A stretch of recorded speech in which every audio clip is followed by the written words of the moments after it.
আসসালামু আলাইকুম। আমি মিলন স্যার বলছি, প্রভাষক রসায়ন বিভাগ, হোসেনপুর সরকারি কলেজ, হোসেনপুর কিশোরগঞ্জ, এক্স প্রভাষক ক্যামব্রিয়ান কলেজ, ঢাকা। আমি আজকের অনলাইন ক্লাসে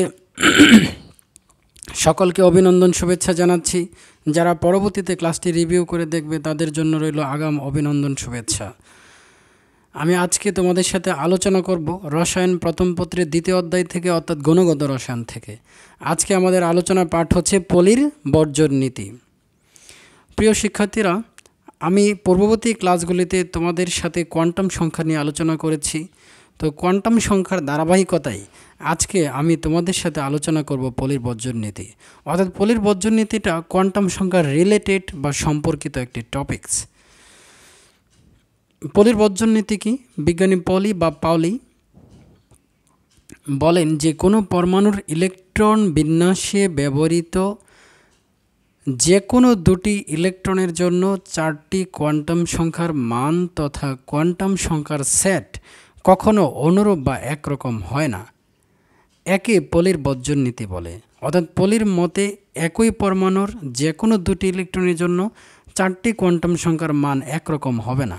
যে কোনো একটা কোয়ান্টাম সংখ্যার মান ভিন্ন, বা দুটি ভিন্ন, বা তিনটির মান ভিন্ন, অথবা চারটি কোয়ান্টাম সংখ্যার মানও ভিন্ন হতে পারে, বা চারটি মান কখনো একরকম হবে না। এটাই হচ্ছে পলির বর্জন নীতির মূল কথা। তো চলো আমরা এই পলির বর্জন নীতি আলোচনা করি। পলির বর্জন নীতি আলোচনা করতে গিয়ে আমরা একটা সহজ এক্সাম্পলে যাচ্ছি। Suppose helium 1s2। হিলিয়াম একটা মৌল যার ইলেকট্রন বিন্যাস হচ্ছে 1s2। তো হিলিয়ামে নিশ্চয়ই দুটি ইলেকট্রন রয়েছে। প্রিয় শিক্ষার্থীরা, তোমরা একটা বিষয় খেয়াল করো, পলি কিন্তু বলছে যে একই মৌলের ইলেকট্রন বিন্যাসে ব্যবহৃত যে কোনো দুটি ইলেকট্রনের জন্য চারটি কোয়ান্টাম সংখ্যার মান কখনো কি হয় না, একরকম হয় না। একেই কি বলে? পলির বর্জন নীতি বলে। তাহলে নিশ্চয়ই এখান থেকে এটাই প্রমাণিত হয়, যেসব মৌলের ইলেকট্রন বিন্যাসে শুধু একটি ইলেকট্রন রয়েছে তাদের ক্ষেত্রে পলির বর্জন নীতি সম্ভব হবে না। তাহলে নিশ্চয়ই হাইড্রোজেনের ক্ষেত্রে একটা ইলেকট্রন থাকায় হাইড্রোজেন মৌলের ক্ষেত্রে পলির বর্জন নীতি ব্যাখ্যা করা যাবে না। যেহেতু হিলিয়ামের ক্ষেত্রে দুটি ইলেকট্রন রয়েছে বা অন্যান্য মৌলের ক্ষেত্রে দুই বা তার বেশি ইলেকট্রন আছে, সেখান থেকে আমরা যে কোনো দুটি ইলেকট্রন নিয়ে পলির বর্জন নীতিকে ব্যাখ্যা করতে পারি।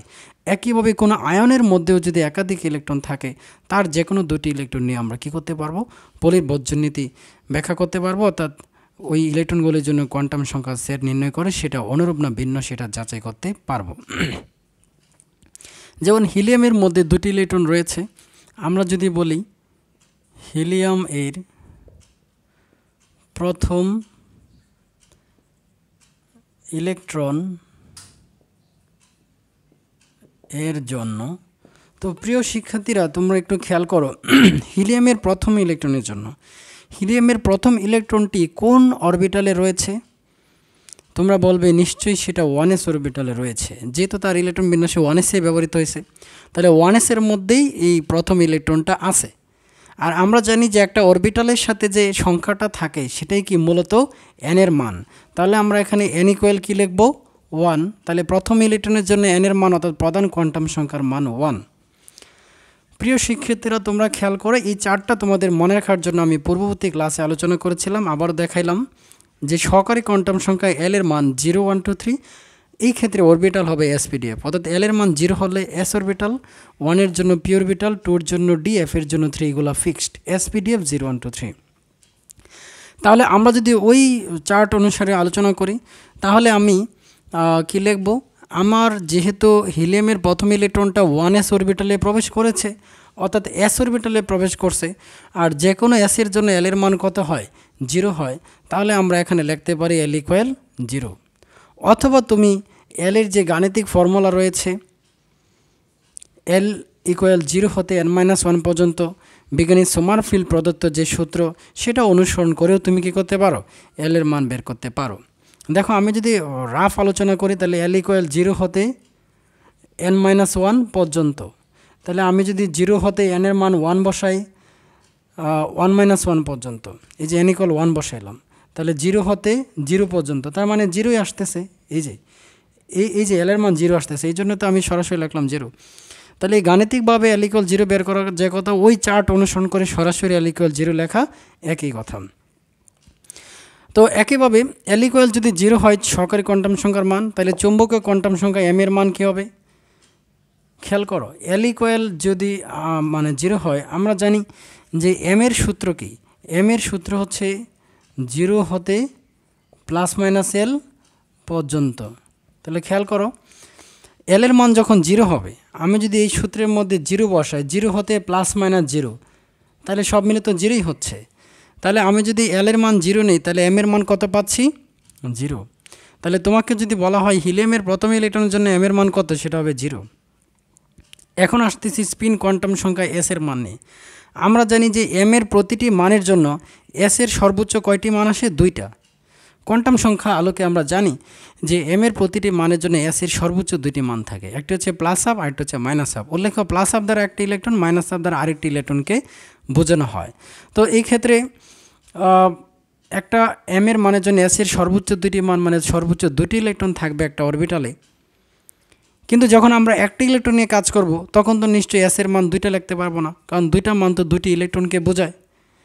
এখন তুমি খেয়াল করো তো, হিলিয়ামের প্রথম ইলেকট্রন মূলত কয়টা? নিশ্চয়ই একটা। তাহলে একটার জন্য আমাদের এস এর মান একটাই হবে। এস এর মান একটা, মানে একটা ইলেকট্রন। তোমরা মনে রাখবা, কোনো অরবিটালে যে ইলেকট্রনটা প্রথমবার প্রবেশ করবে, তার জন্য এস এর মান হবে +হাফ, অর্থাৎ সেই ইলেকট্রনটা নিজকে ঘড়ির কাঁটার দিকে ঘুরবে। তাহলে আমরা হিলিয়ামের প্রথম ইলেকট্রনের জন্য আমরা দেখলাম এন এর মান 1, L equal 0, M equal 0, S equal +half. এটু করে যদি আমি সেকেন্ড ব্র্যাকেটে প্রকাশ করি, তাহলে এটা হয়ে যাবে হিলিয়ামের প্রথম ইলেকট্রনের জন্য কোয়ান্টাম সংখ্যার সেট। তারপরে খেয়াল করো, আমরা যদি হিলিয়ামের দ্বিতীয় ইলেকট্রন নিয়ে কাজ করি, হিলিয়ামের সেকেন্ড বা দ্বিতীয় ইলেকট্রন এর জন্য, হিলিয়ামের দ্বিতীয় ইলেকট্রনের জন্য যদি আমরা কাজ করি, খেয়াল করো দ্বিতীয় ইলেকট্রনটাও নিশ্চয়ই 1s এ প্রবেশ করছে। তাহলে 1s এ প্রবেশ করলে আমাদের এন ইকুয়াল কি হচ্ছে? 1। আর যেহেতু এস এ প্রবেশ করছে, যে কোনো এস এর জন্য এল এর মান 0। আর এল ইকুয়াল 0 হলে এম ইকুয়াল 0 হয়, কিছুক্ষণ আগেও আমরা দেখলাম। এখন প্রশ্ন হচ্ছে, হিলিয়ামের যে দ্বিতীয় ইলেকট্রন, সেটা 1s এর মধ্যে কি প্রথমবার গেছে না দ্বিতীয়বার? তোমরা নিশ্চয়ই জানো যে প্রথমবার যেটা প্রবেশ করছে তার জন্য তো +হাফ লিখলাম, +হাফ। তাহলে দ্বিতীয়বার যে ইলেকট্রনটা প্রবেশ করলো, অর্থাৎ হিলিয়ামের দ্বিতীয় ইলেকট্রন নিশ্চয়ই 1s এ দ্বিতীয়বার প্রবেশ করছে, আর দ্বিতীয়বার প্রবেশ করায় এস ইকুয়াল হবে -হাফ। তাহলে খেয়াল করো প্রিয় শিক্ষার্থীরা, যে হিলিয়ামের দ্বিতীয় ইলেকট্রনের জন্য আমরা পাইলাম N equal 1, L equal 0, M equal 0, S equal -half. অর্থাৎ দ্বিতীয় ইলেকট্রনটা দ্বিতীয়বার প্রবেশ করায় এস এর মান ভিন্ন আসলো। তাহলে দেখা গেল হিলিয়ামের যে 2টি ইলেকট্রন, তার জন্য যে কোয়ান্টাম সংখ্যার সেট বা 4টি কোয়ান্টাম সংখ্যার মান, সেই ক্ষেত্রে দেখা যায় যে দুই ক্ষেত্রেই, অর্থাৎ প্রথম এবং দ্বিতীয় ইলেকট্রনের জন্য এন এর মান সেম, এল এর মান সেম, এম এর মান অনুরূপ, কিন্তু এস এর মান ভিন্ন। এটাই পোলের বর্জন নীতি। অর্থাৎ একটা পরমাণুর ইলেকট্রন বিন্যাসে ব্যবহৃত যে কোনো 2টি ইলেকট্রনের জন্য, যে কোনো 2টি ইলেকট্রনের জন্য 4টি কোয়ান্টাম সংখ্যার মান একরকম হয় না। এটাই পোলের বর্জন নীতি। খেয়াল করে, এন এর মান 1 হয়েছিল, এল সেম হয়েছিল, এম সেম, বাট এস ভিন্ন আসছে। এই যে একটি মান ভিন্ন, এটাই পোলের বর্জন নীতি। ইভেন 2টি মানও ভিন্ন হতে পারে, 3টাও ভিন্ন হতে পারে, ইভেন 4টাও ভিন্ন হতে পারে, কিন্তু কন্ডিশন হচ্ছে 4টি মান কখনো একরকম হবে না। It's call avoid law of Pauli, এটাকে বলে পলির বর্জন নীতি। আমি এখানে তোমাদের সাথে একটা ছোট গল্পের অবতারণা করতে চাই। মনে করো, এটা তোমাদের জাস্ট টপিক্সকে সহজ করার জন্য আমি একটা গল্প বলতে চাই। মনে করো পলি, এটা কিন্তু মনে করার ক্ষেত্রে বাস্তব ভিত্তি যাই হোক। তো এখন পলি তার ফ্যামিলিতে তার ওয়াইফের সাথে খাবার নিয়ে একটু মানসিক দ্বন্দ্বে ছিল। কেমন? পলির ওয়াইফ তার জন্য নুডলস রান্না করলো। এখন সে ভাবতেছে যে নুডলস তো অনেক তৈলাক্ত, আমি একজন কেমিস্ট হিসেবে এই তৈলাক্ত জিনিস কেমনে খাই, আমার পেটে তো ফুড পয়জনিং সৃষ্টি করবে। সে মনে মনে ভাবলো যে না, আমি আজকে এই নুডলস খাবো না। কিন্তু তার ওয়াইফ যখন সামনের নুডলস তৈরি করে আনলো, তখন বলতেছে আচ্ছা, তো যদি না খাই তাহলে ওয়াইফ মনে কি নেই, আচ্ছা অল্প খেয়ে নেই। ওয়াইফও নুডলস খাইলো, পলিও খাইলো। কিন্তু পলি মনে মনে কিন্তু সেই নুডলস পছন্দ করে নাই, বাট প্রকাশ্যে কিছু বলেও নাই। কিছুক্ষণ পর তার ওয়াইফ তার জন্য লাচ্ছি তৈরি করে আনলো। এখন সে বলতেছে, এই দুধ তো ফ্রিজের মধ্যে প্রায় 2 থেকে 2.5 মাস ছিল, মানে 2.5 মাস ছিল। সুতরাং এখানে তো হাজার হাজার ব্যাকটেরিয়া জন্ম নিচ্ছে, আমি যদি এটা খাই তাহলে তো আমার পেটে গিয়ে তারা বিক্ষোভ কর্মসূচি ঘোষণা করবে। সুতরাং এই লাচ্ছি আমি খাবো না। কিন্তু যখন সামনে তার ওয়াইফ নিয়ে আসলো, এখন তার ওয়াইফকে খুশি করার জন্য কি করলো, সে লাচ্ছিটা খেয়ে নিল, অর্থাৎ দুজনেই লাচ্ছি খাইলো। কিন্তু পলি কিন্তু মনে মনে সেটা পছন্দ না করলেও বাস্তবে খেয়ে নিল। কিছুক্ষণ পর তার ওয়াইফ তার জন্য ম্যাঙ্গো জুস তৈরি করে আনলো। এখন বলতেছে সর্বনাশ, এখন তো আমি ম্যাঙ্গো জুস খাবোই না, কারণ এটা তো কৃত্রিম আম, একটা কেমিক্যাল আম, আমি কেমিস্ট হিসেবে এটা খেতেই পারি না, কারণ এই কালার আমার লিভারকে নষ্ট করে দেবে। তোমরা নিশ্চয়ই জানো যে কোনো কালার কিন্তু লিভারে সহজে হজম হয় না এবং লিভারে কিন্তু সেটা মারাত্মক ক্ষতি সাধন করে থাকে।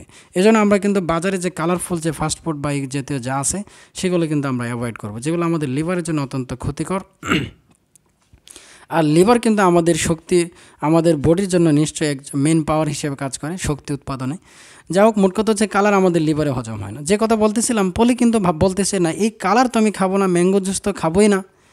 সামনে যখন তার ওয়াইফ নিয়ে আসছে গ্লাসে করে, এখন সে একটু চুপ, কিছু বলে না, খাবেও কিনা সেটাও বলে না। তার ওয়াইফ বলতেছে কী ব্যাপার, জিম ধরছো কেন, খাইবা না? এখন সে তার ওয়াইফকে খুশি করার জন্য বলতেছে, আচ্ছা মনে হচ্ছে তা আমেরই ফ্লেভার গন্ধ পাওয়া যাচ্ছে, আচ্ছা অল্প খেয়ে নেই। খেয়ে নিল, তার ওয়াইফও ম্যাঙ্গো জুস খাইলো। এখন পলি বলতেছে, দেখো তোমার কথা মতে তো আমি অনেকগুলি খাবার খাইলাম, কিন্তু আমার কাছে মনে হচ্ছে যে আমার পেটে একটু ফুড পয়জনিং হচ্ছে, তো আমাকে একটু শশার সালাদ এনে দিতে পারবা? তার ওয়াইফ বলতেছে, না আমি সারাদিন কাজ করে অনেক ক্লান্ত, আমি এখন গিয়ে শশার সালাদ করে আনতে পারবো না।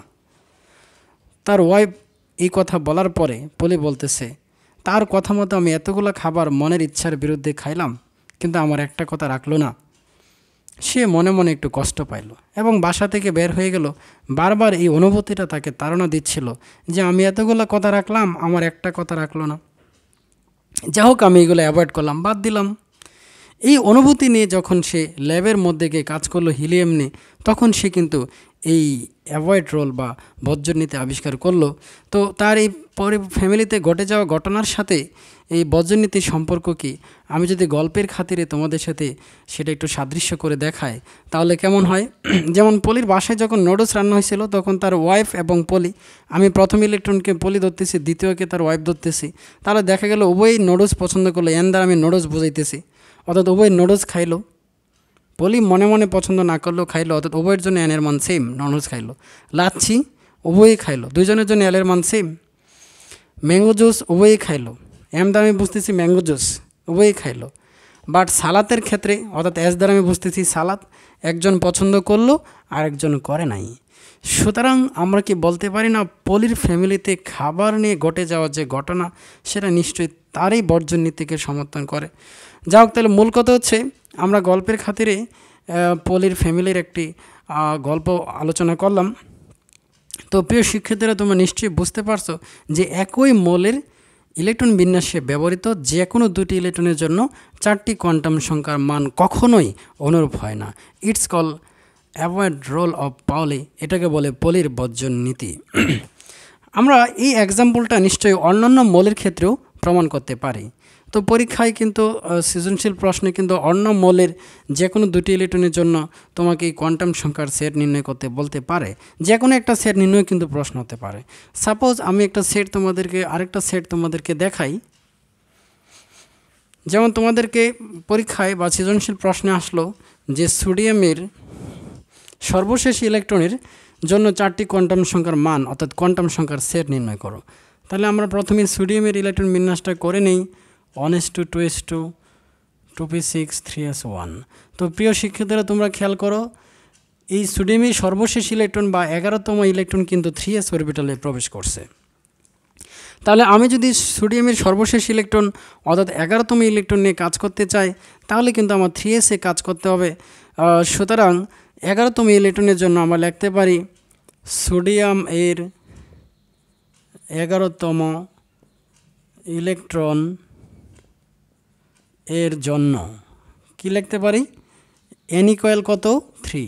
যেহেতু ইলেকট্রনটি 3s-এ গেল আর অরবিটালের সাথে যে সংখ্যাটা থাকে সেটা তো n এর মান, n ইকুয়াল 3। আর আমরা জানি যে কোনো s-এর জন্য l এর মান কত, যে কোনো s-এর জন্য l এর মান 0। আর l যদি 0 হয় তাহলে m অটোমেটিক্যালি 0 হয়, অর্থাৎ m এর মান 0, প্লাস মাইনাস l এর মান 0 বসালে m 0 আসবে। প্রশ্ন হচ্ছে এই 11তম ইলেকট্রন 3s কি প্রথমবার ঢুকছে না দ্বিতীয়বার? যেহেতু ইলেকট্রনই একটা, সুতরাং প্রথমবার গেছে, এই জন্য এস এর মান হবে plus half. This the quantum number set of 11th electron of sodium. নিশ্চয়ই তোমরা বুঝতে পারছো এটা হচ্ছে সোডিয়ামের 11তম ইলেকট্রনের জন্য কোয়ান্টাম সংখ্যার সেট। একইভাবে আমরা যদি সোডিয়ামের 10th ইলেকট্রন অর্থাৎ 10ম ইলেকট্রনের জন্য কাজ করি, সোডিয়ামের 10তম ইলেকট্রন এর জন্য, তাহলে 10ম ইলেকট্রন নিশ্চয়ই 2p-তে প্রবেশ করছে। তাহলে 2p-তে প্রবেশ করলে n = কত হবে 2, আর যে কোনো পির জন্য l এর মান 1। খেয়াল করো, যে কোনো পির জন্য l এর মান কত 1। আমরা n এর মানটা একটু রাফ, m এর মানটা একটু রাফ করে নিই। m এর সূত্র হচ্ছে 0, ± l পর্যন্ত। এখন আমি যদি এই পির জন্য কাজ করি, যেহেতু 2p নিয়ে কাজ করতেছি, তাহলে l এর মান 1 যদি এই সূত্রে বসাই, তাহলে কি হয় 0, ± 1, তার মানে -1 0 +1। প্রিয় শিক্ষার্থীরা তোমরা খেয়াল করো, আমি যদি 2pর জন্য l = 1 m এর সূত্রে বসাই, তখন কিন্তু m এর মান পেয়ে যাই আমরা 3টা। তো m এর 3টা মান পাইলাম, মানে নিশ্চয়ই 2p অরবিটালের দিক বিন্যাস 3টা। -1 এর জন্য হচ্ছে px, 0 এর জন্য হচ্ছে py, +1 এর জন্য হচ্ছে pz।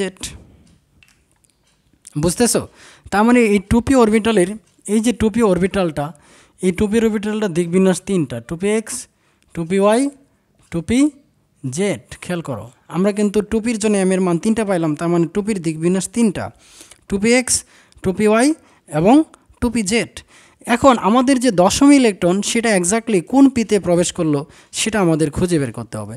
তোমরা খেয়াল করো 1:2:2 এই পর্যন্ত কিন্তু ইলেকট্রন সংখ্যা হলো 4। তাহলে নিশ্চয়ই 5 থেকে 2p অরবিটালে ইলেকট্রন প্রবেশ শুরু। আর এইগুলাকে আমরা বলি সমশক্তির অরবিটাল। হুন্ডের মতো এইগুলোতে প্রথমে একটি করে ইলেকট্রন প্রবেশ করবে, এবং যদি ইলেকট্রন থাকে তাহলে আবার একটি করে প্রবেশ করবে, যারা পরস্পর বিপরীতমুখী স্পিনে বা ঘূর্ণনে প্রবেশ করবে। তাহলে 5 থেকে যদি এখানে ইলেকট্রন যাওয়া শুরু হয়, খেয়াল করো এই পর্যন্ত 4, তাহলে এখানে গেল 5, তারপরে 6, তারপরে 7, আবার 8, 9, 10। তাহলে নিশ্চয়ই 10ম ইলেকট্রন গেছে আমাদের 2pz অরবিটালে। আর এদিকে খেয়াল করো 2pz অরবিটালের জন্য আমাদের m এর মান কত +1। তাহলে 10ম ইলেকট্রনের জন্য যেহেতু 10ম ইলেকট্রন যেহেতু আমাদের 2pz অরবিটালে প্রবেশ করছে, আর 10ম ইলেকট্রনের জন্য যেহেতু আমাদের m এর মান +1, সুতরাং আমরা লিখতে পারি 10ম ইলেকট্রনের জন্য m এর মান কত +1। খেয়াল করো, আমি আবার বলতেছি, এই পর্যন্ত 4, 2s পর্যন্ত। তাহলে 5 থেকে পিতে যাওয়া শুরু, তাহলে একটা করে যাবে প্রথমে 5, 6, 7, আবার একটা করে 8, 9, 10। তাহলে 10ম ইলেকট্রন গেছে 2pz-এ, আর 2pz-এর জন্য m এর মান +1, সুতরাং আমরা লিখতে পারি m = +1। এখন তোমার কাছে প্রশ্ন হচ্ছে, এই 10ম ইলেকট্রনটা 2pz অরবিটালে প্রথমবার প্রবেশ করলো না সেকেন্ড টাইম অর্থাৎ দ্বিতীয়বার? নিশ্চয়ই তুমি বলবে যে 10ম ইলেকট্রনটা দ্বিতীয়বার প্রবেশ করছে। দেখো 5, 6, 7 এরা প্রথমবার, 8, 9, 10 এরা সবাই দ্বিতীয়বার। তাহলে দ্বিতীয়বার প্রবেশ করার জন্য s = কী হবে -1/2। This the quantum number set of 10th electron of sodium atom, অর্থাৎ সোডিয়াম পরমাণুর 10ম ইলেকট্রনের জন্য এটাই হচ্ছে কোয়ান্টাম সংখ্যার সেট। তো প্রিয় শিক্ষার্থীরা তোমরা খেয়াল করো, সোডিয়ামের 11তম ইলেকট্রনের জন্য n এর মান 3 আসছে, আর 10-এর জন্য n এর মান 2, 11-এর জন্য l এর মান 0, l এর মান 10-এর জন্য 1, 11-এর জন্য m এর মান 0, 10-এর জন্য m এর মান +1, 11-এর জন্য m এর মান +1/2, আর 10-এর জন্য m এর মান s এর মান 11তম ইলেকট্রনের জন্য s এর মান +1/2, আর 10ম ইলেকট্রনের জন্য s এর মান -1/2। তাহলে আমরা দেখলাম সোডিয়ামের 10 এবং 11তম, এই 10ম এবং 11তম ইলেকট্রনের জন্য 4টি কোয়ান্টাম সংখ্যার মান নির্ণয় করে দেখা গেল কোনো কোয়ান্টাম সংখ্যার মানই মিলে নাই, অর্থাৎ n ভিন্ন, l ভিন্ন, m ভিন্ন, s ভিন্ন, অর্থাৎ 4টি কোয়ান্টাম সংখ্যার মান ভিন্ন হয়ে গেছে, নো প্রবলেম। কিন্তু পলিতে বলছে 4টি মান একরকম হবে না, ভিন্ন রকম হবে, এটাই পলির বর্জন নীতি। অর্থাৎ কোনো পরমাণুর ইলেকট্রন বিন্যাসে ব্যবহৃত যে কোনো দুটি ইলেকট্রনের জন্য 4টি কোয়ান্টাম সংখ্যার মান এক হয় না বা অনুরূপ হয় না, এটাই হচ্ছে পলির বর্জন নীতি। তো প্রিয় শিক্ষার্থীরা তোমরা নিশ্চয়ই বুঝতে পারছো। তোমাদের যদি এটা বুঝতে একটু অসুবিধা হয়, তোমরা অবশ্যই কোয়ান্টাম সংখ্যার ক্লাসগুলো দেখে নিবে, তাহলে অবশ্যই তোমার এই পলির বর্জন নীতিতে কোনো প্রবলেম থাকবে না। তো প্রিয় শিক্ষার্থীরা আমার বিশ্বাস তোমরা পলির বর্জন নীতি বুঝতে পেরেছো। তোমাদের সুস্বাস্থ্য মঙ্গল দীর্ঘায়ু কামনা করে, তোমাদের উত্তরোত্তর সাফল্য কামনা করে, তোমরা যাতে এই পড়াশোনাকে এগিয়ে নিয়ে ভালো ফলাফল করতে পারো এবং নিজের সফলতাকে ছিনিয়ে আনতে পারো, নিজের পরিবার, সমাজ, বিশ্ব মানচিত্রে নিজেকে একজন আলোকিত ব্যক্তি হিসেবে আবির্ভাব ঘটাতে পারো, সেই প্রত্যাশায় সকলের সুস্বাস্থ্য মঙ্গল দীর্ঘায়ু কামনা করে আমি আজকের ক্লাস থেকে বিদায় নিচ্ছি। মিলন স্যার, আল্লাহ হাফেজ।